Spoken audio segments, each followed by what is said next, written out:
ನಮಸ್ಕಾರ.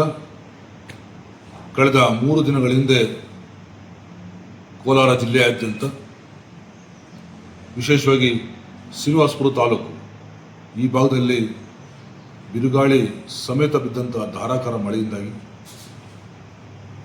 ಮಾವಿನ ಫಸಲು ನೆಲಕ್ಕುರುಳಿ ಇವತ್ತು ಕೊಳೆತ ಪರಿಸ್ಥಿತಿಯಲ್ಲಿದೆ. ಈ ವಿಚಾರವಾಗಿ ಗೌರವಿತ ಜಿಲ್ಲಾಧಿಕಾರಿಗಳು ಕೂಡ ನಿನ್ನೆ ಭೇಟಿ ಮಾಡಿ ಚರ್ಚಿಸಿದ್ದೇನೆ.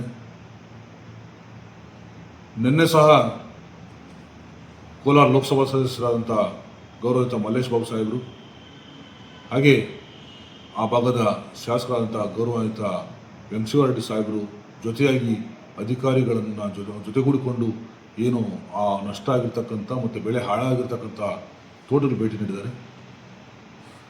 ಇವತ್ತು ನಾನು ಸರ್ಕಾರದಲ್ಲಿ ಮನವಿ ಮಾಡ್ತೇನೆ, ಹಾಗೆ ಜಿಲ್ಲಾಡಳಿತ, ತೋಟಗಾರಿಕಾ ಇಲಾಖೆ ಜಂಟಿಯಾಗಿ ಇವತ್ತು ಈ ಒಂದು ರೈತರ ಸಂಕಷ್ಟಕ್ಕೆ ಧಾವಿಸಬೇಕು.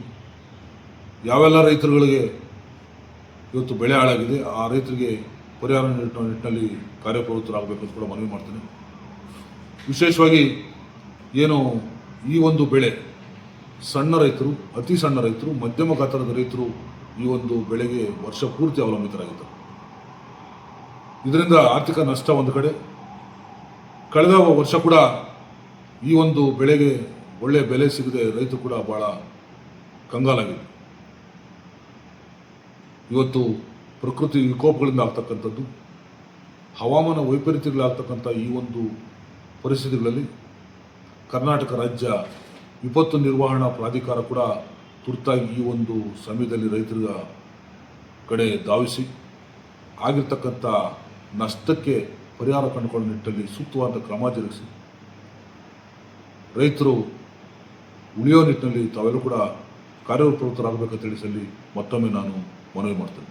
ನಮಸ್ಕಾರ.